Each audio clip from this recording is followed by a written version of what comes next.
ਉੜੀਸਾ ਦੇ ਬਾਲਾਸੋਰ ਵਿੱਚ ਸ਼ੁੱਕਰਵਾਰ ਸ਼ਾਮ ਵੱਡਾ ਹਾਦਸਾ ਹੋਇਆ ਜਿੱਥੇ ਤਿੰਨ ਟ੍ਰੇਨਾਂ ਆਪਸ ਵਿੱਚ ਟਕਰਾ ਗਏ। ਇਸ ਘਟਨਾ ਵਿੱਚ 261 ਤੋਂ ਵੱਧ ਲੋਕਾਂ ਦੀ ਜਾਨ ਚਲੀ ਗਈ ਜਦਕਿ 900 ਤੋਂ ਜ਼ਿਆਦਾ ਲੋਕ ਘਾਇਲ ਹੋ ਗਏ ਨੇ। ਇਸ ਹਾਦਸੇ ਨੂੰ ਲੈ ਕੇ ਹੁਣ ਵਿਰੋਧੀ ਧਿਰ ਮੋਦੀ ਸਰਕਾਰ ਤੇ ਨਿਸ਼ਾਨਾ ਸਾਧ ਰਹੇ ਨੇ।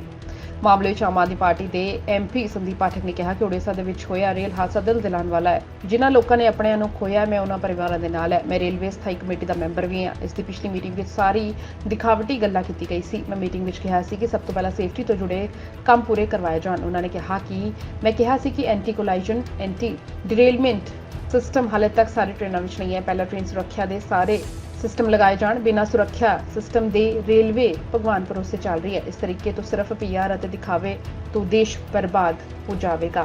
मोदी सरकार का रक्षा कवच कहा गया कि इस विच घोटाला कर दिता गया है। जिवें गुजरात का मोरबी पुल हादसे जिथे 150 लोगों की मौत हो गई सब बंटा धार है। उड़ीसा विच होए दर्दनाक घटना रेलवे निजीकरण के दुष्परिणाम है। बाकी अडानी तो वध माल ढोण के लिए लगातार माल गड्डियां संचालन दिता जा रहा है जो हादसे की प्रमुख वजह विचों एक हो सकती है। उत्थे CM केजरीवाल ने भी इस घटना से दुख जताया है।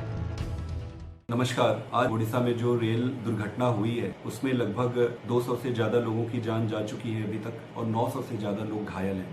इस दुख की घड़ी में मैं सभी संतप्त और दुखी परिवार के प्रति अपनी संवेदना व्यक्त करता हूँ। मन में कई बार प्रश्न आया कि आज दुख की घड़ी में इस मुद्दे को उठाऊं या ना उठाऊं। इतना महत्वपूर्ण मुद्दा है कि आज इस मुद्दे को उठाना पड़ेगा। भारत सरकार के एजेंडे में सेफ्टी और सिक्योरिटी कहीं है ही नहीं। मैं रेलवे कमेटी का मेंबर हूँ। पिछली कमेटी के मीटिंग में मैंने ये मुद्दा उठाया था कि सरकार सबसे पहले सुरक्षा और सेफ्टी पर ध्यान दे। सरकार का पूरा ध्यान PR पर, दिखावे पर लगा हुआ है, सेफ्टी और सिक्योरिटी पे नहीं लगा हुआ है। मैं 3-4 पैरामीटर आपके सामने रखना चाहता हूं जो सेफ्टी और सुरक्षा से जुड़ा हुआ है। सबसे इंपॉर्टेंट चीज होता है anti collision devices. Anti collision devices बहुत जरूरी होती है दो ट्रेनों को कोलिजन से रोकने के लिए। हमारे देश में लगभग 65,000 किलोमीटर का रेल नेटवर्क है। उसमें इन्होंने सिर्फ 1400 किलोमीटर पे ये डिवाइस से इक्विप किया है जो कि 2% से भी कम है। अगर 9 साल में मोदी जी की सरकार ने सिर्फ 2% ही कवर किया है तो इसका मतलब इसको पूरा कंप्लीट करने में उनको 400 से भी ज्यादा साल लग जाएंगे।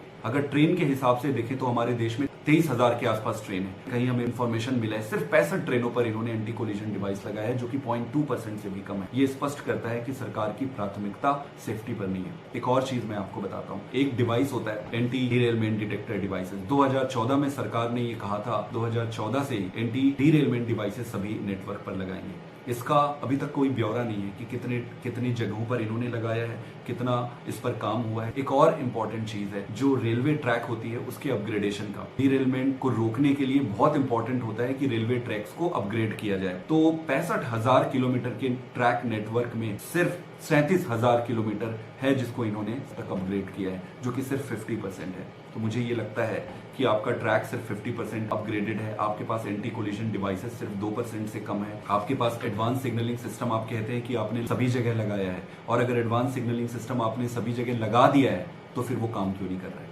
प्रश्न तो उठता है, प्रश्न पूछना बनता है। इस दुख की घड़ी में मैं प्रश्न नहीं उठाना चाहता था लेकिन मुझे लग रहा है ये इतना जरूरी प्रश्न है सरकार से पूछना पड़ेगा।